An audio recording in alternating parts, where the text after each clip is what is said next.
Oh boy, time now for another episode of Mr Nailsin Sunday Comics. And a very special episode as I do the Wednesday comics on Sunday comics. Because I was swamped and all that, and I want to get through these. And it's really only half of the stack, but yeah. But I'm in between the usual public domain stories, so now's a good time as any to do this on a Sunday show. So we begin with Absolute Batman, number 2. Dad, please, open the door. Dad. Huh? Squeak.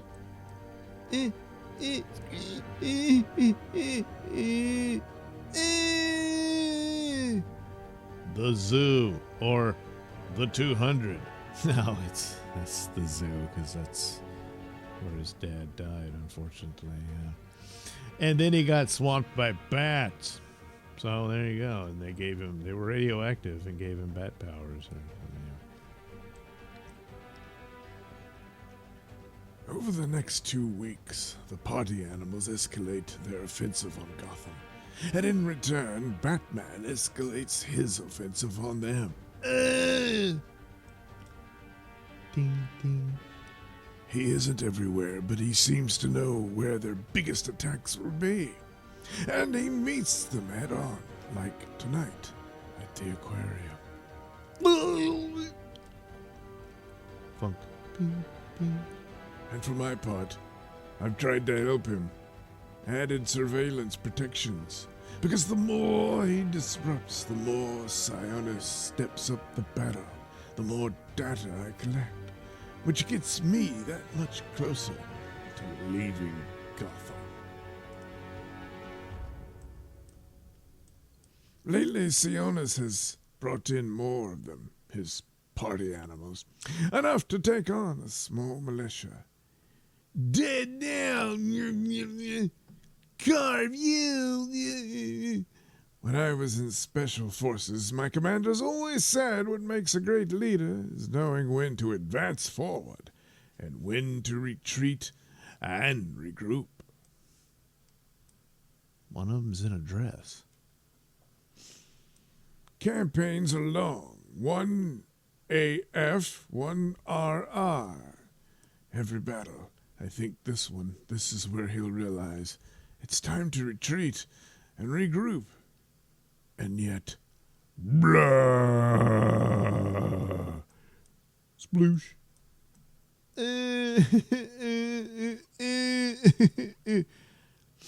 Now, see, his cape can stick to the ceiling, yeah. It's kind of like Spawn and Spider-Man. Anyway, He plans everything, uses everything. even an aquarium. A fighter who knows the terrain takes advantage. Wow, you got us wet. Can't stay up there forever. Bloop. He throws a booger at them.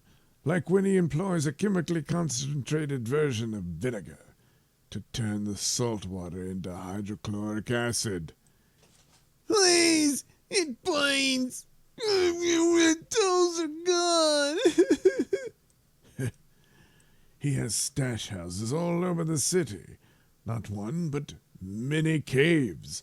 I haven't been able to pinpoint more than a few. But from his movements, I've plotted a line on which the others might be located. You have to be you're kidding me.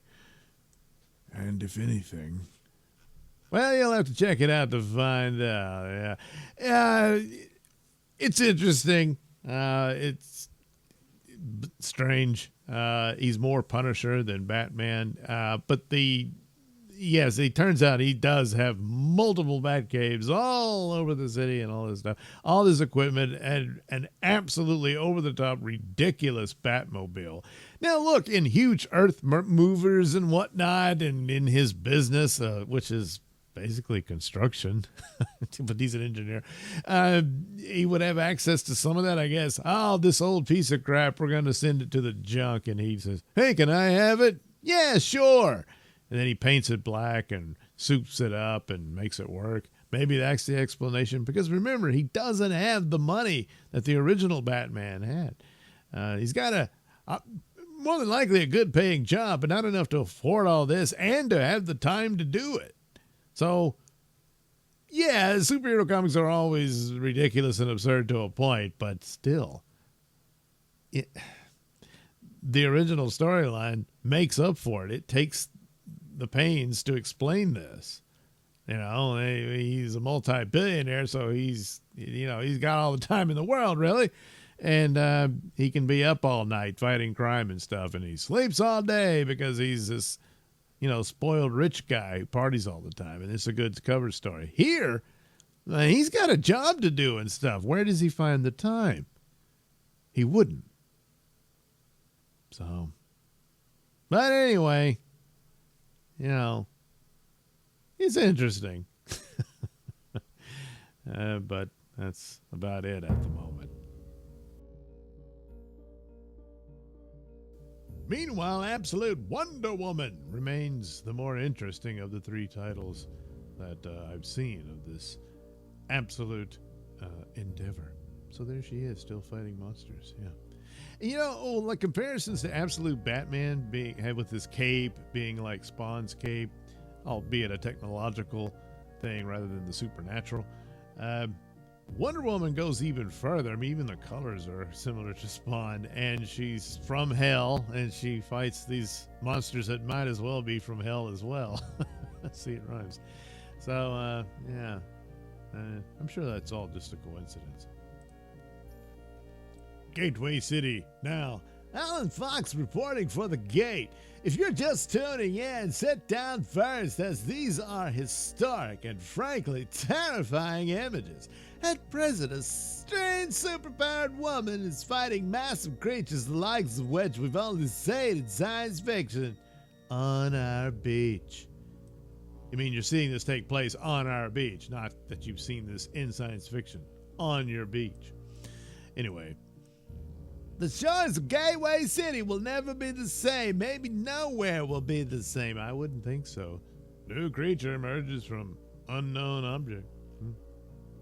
Yeah, from last issue. So there we go. She's fighting it. Scree! Scree! That is but a taste, Harbinger Prime. Retreat now and save yourself. Destroy her, Harbingers. Scree, scree, scree. And she says some magic spell. This is your final warning. Desist and retreat, or face your doom. Retreat is doom, you fool. So be it.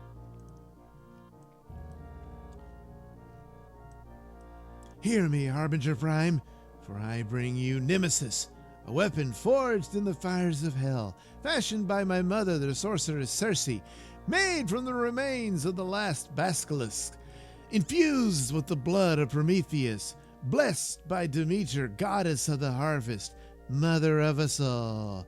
And for you, Harbinger Prime, Nemesis will be a particular hell, for she binds and burns in proportion to your sins, and your soul shines bright with the blood of the innocent.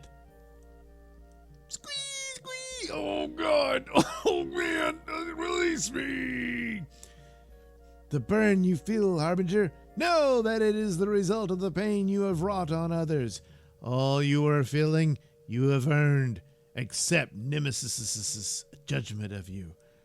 Release me, Amazon! Release me! You shall have your freedom on one condition only, Harbinger Prime.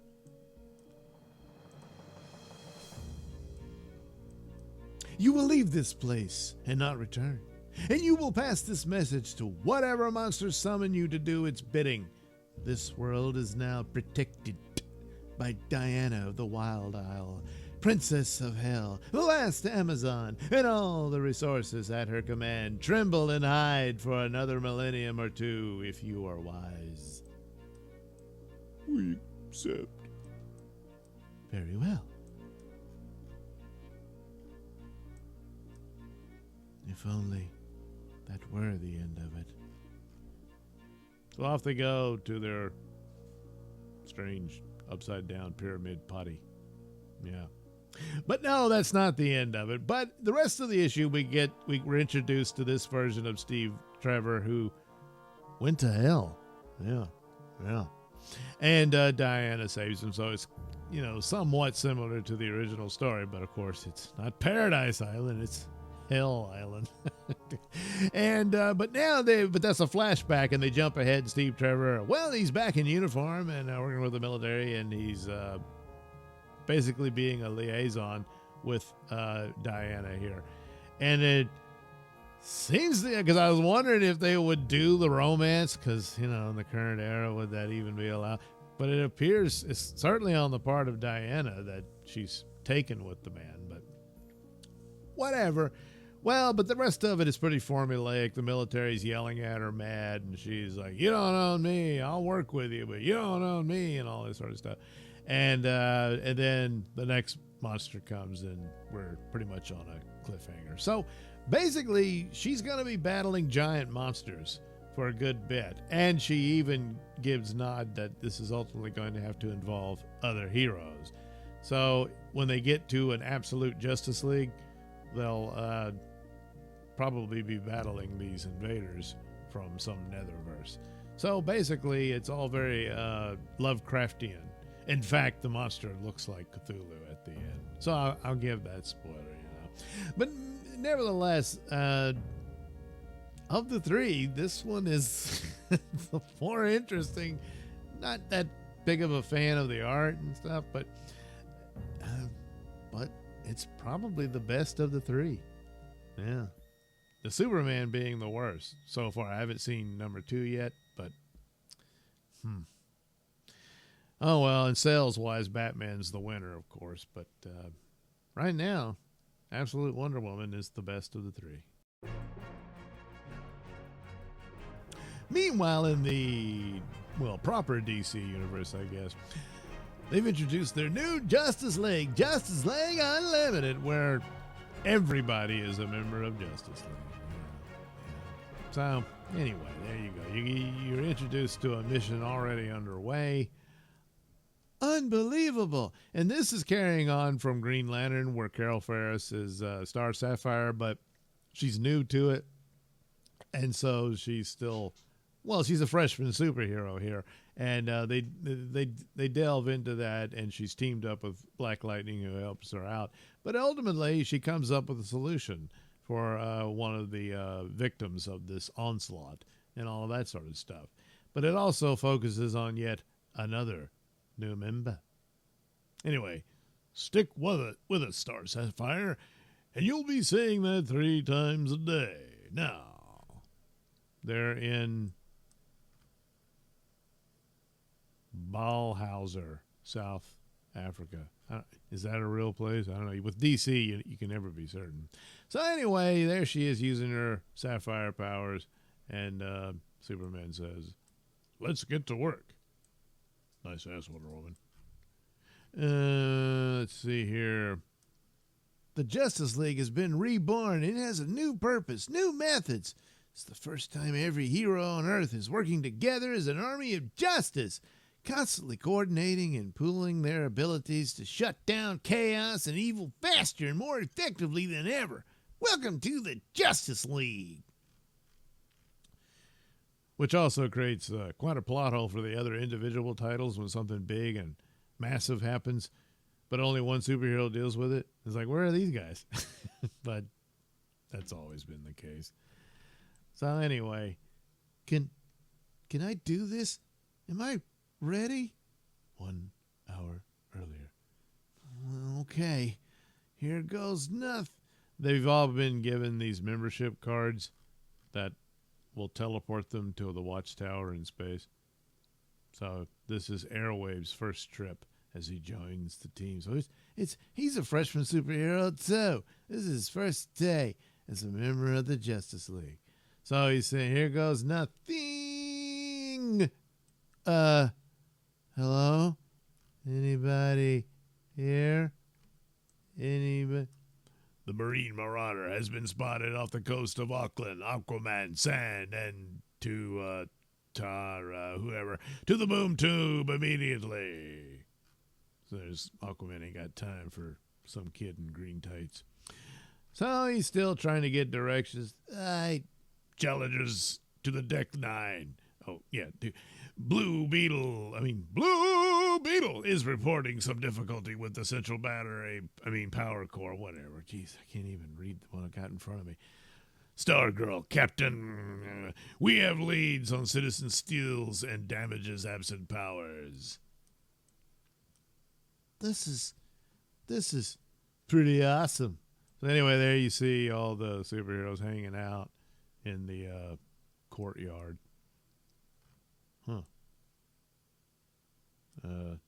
Flaming werewolf in chains or something. Airwave, right? Welcome to the Watchtower. We haven't met properly. I'm the Flash. You want a quick tour? Sure. There you go. So it's silly. And the Flash gives him a tour, and he's introduced and all that. Meanwhile, the voice here speaking is Red Tornado. His body got destroyed in absolute power. And but his brain, of course, is the AI of the Watchtower. And I imagine that'll even continue after they build him a new body, you know.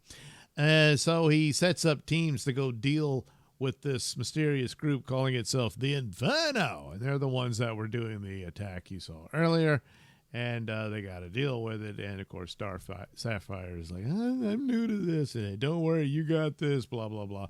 And then Airwave just, I want to help. And they're like, Red Tornado says, your powers are pretty useless in this mission. So he stays on the satellite. But then they need someone who can locate somebody. It turns out Airwave is the one that can help with that. So he joins in after all. But then it ends on a sinister note about Airwave. Bum, bum, bum.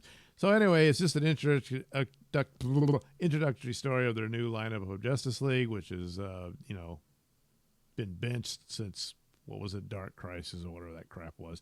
And so now this is everybody's a Justice Leaguer. And even the Justice Society has an office in the Watchtower.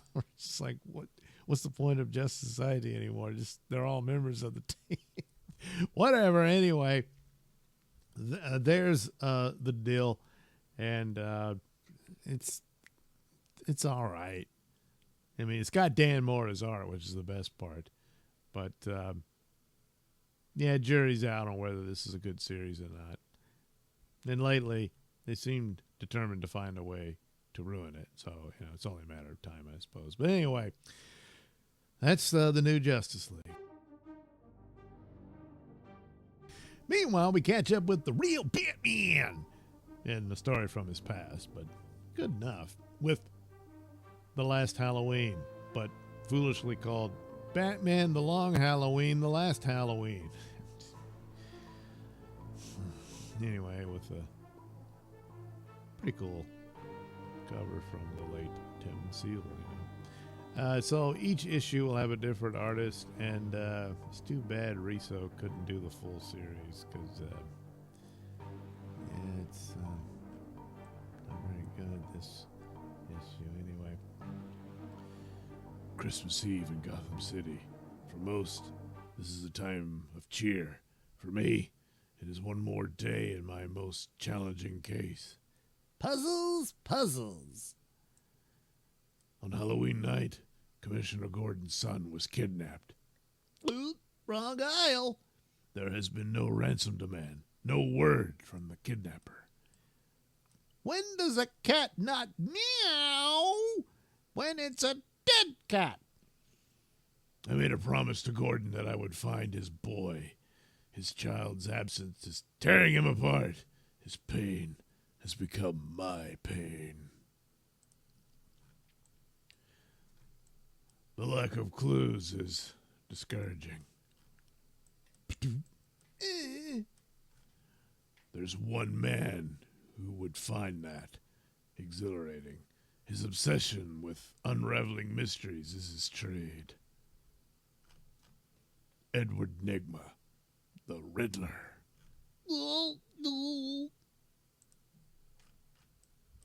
As much as it unnerves me, I have no choice but to seek his help. I do not expect him to be responsible for the kidnapping, but I suspect he knows who is. I won't say anything, I promise. No, you won't. That puts his life in jeopardy. Blam. Teeth. So they shot him in the face. But don't worry, he survives.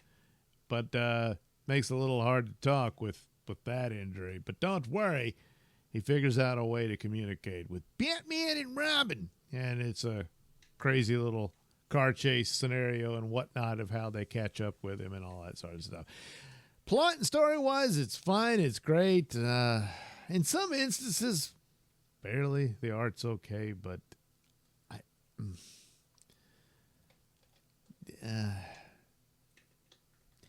just not a fan. It's unfortunate, but yeah, the plot's cool. Finally, we have Superman and this weird business of Doomsday being the time trapper. Yeah. But he's joined by his wife, Lois Lane, who, after absolute power, got powers. Absolutely. Anyway, Doomsday's explaining his story. My creator called me the Ultimate, designed to be a weapon, a destroyer, to end the end of all things. For hundreds of thousands of years, I moved from world to world and ravaged them until I was killed. With each death, I would evolve and change, never to be defeated the same way twice. Eventually, I came to your world, where I met my end again. There, I was given the new name Doomsday, but the future knows me as Time Trapper. I have faced the best and worst of time and space.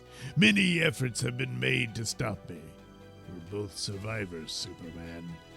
You were created out of sacrifice and kindness, while I was created out of selfishness and cruelty. I am entropy. You are life. As time goes on, we are forever. My many deaths and rebirths over millions of years have given me gifts beyond my creator's vision. It took the combined powers of the Legion of Infinite Worlds to kill me last time. But since then, I have been unable to evolve. Yeah, the title is immortal, and there's an alternate Superman. Another alternate Superman from the future, or whatever. And there's Time Trapper. But now we know it's Doomsday. See? Like it was always meant to be. Yeah, it was. But yeah. There he is. He's lost some weight since his early days, but that happens. I believe if I were to die again, I would be reborn into a true god. Then I could break the cycle and rule over all eternity instead of being destined to destroy it. So I ask you to make the ultimate sacrifice again and help me achieve the next step of my evolution. All of history is at your disposal. Why come here?